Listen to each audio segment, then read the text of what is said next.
High, পিরিতি কাঁঠালের আঠা লাগলে পরে ছাড়ে না, কথাটা আমি যাবতে শুনে আসছি, বিশ্বাস হতো না।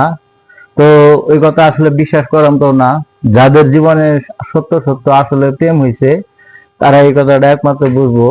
তো যাদের জীবনে আসলে সত্য কোনো প্রেম হয় নাই, মিথ্যা প্রেম হয়েছে, তারা এই বিষয়টা বুঝবো না। তো তারা এই বিষয়টা যখন বুঝবো না, তো আমারই খুবই একটা কাছের লোক, তার নাম আমি মেনশন করতেছি না, আমার একজন কাছের লোক, সে প্রেম করছে একটা মেয়ের সঙ্গে। সে এখন অনেক কিছু কারণে মেয়েটার অনেক খারাপ দিক পাওয়াতে, তো এখন চাইতেছে মেয়েটার সাথে রিলেশন বন্ধ করবার, কিন্তু মেয়েটা তাকে ছাড়তেছে না। মেয়েটা তার সাথে রিলেশন চালাবেই। সে অনেকবার বলতেছে, ব্রেকআপ করতেছে, কিন্তু মেয়েটা শুনতেছে না।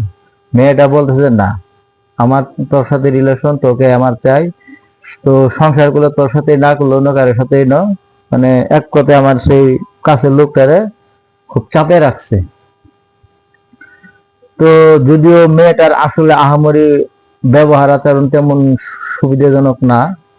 মেয়েটার একটু যেমন কথা বললে একটু একটু মেন্টালি সমস্যা লাগে। যাই হোক, যে ছেলেটা এখন ছাড়তে ছাড়তে চাইলো, মেয়েটা এখন ছাড়তে চাইতেছে না। এটাই বললাম যে পিরিতি কাঁঠালের আঠা লাগলে পরে ছাড়ে না।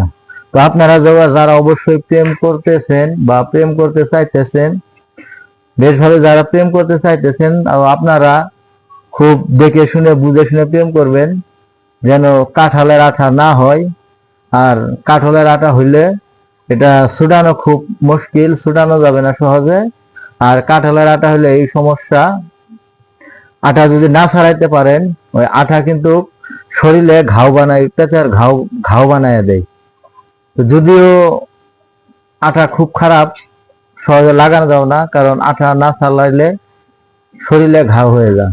তো যারা আপনারা প্রেম করবেন, তো দেখে শুনে বুঝে শুনে প্রেম করবেন, যেন কাঠলের আঠা শরীরে না লাগে। তো যাই হোক, ভিডিওটা আমার এই পর্যন্তই। ভালো থাকবেন সবাই, আর আমার কাছের এই লোকের জন্য দোয়া করবেন, যেন তার গার্লফ্রেন্ড তাকে খুব শিগগিরই ছেড়ে দেয়।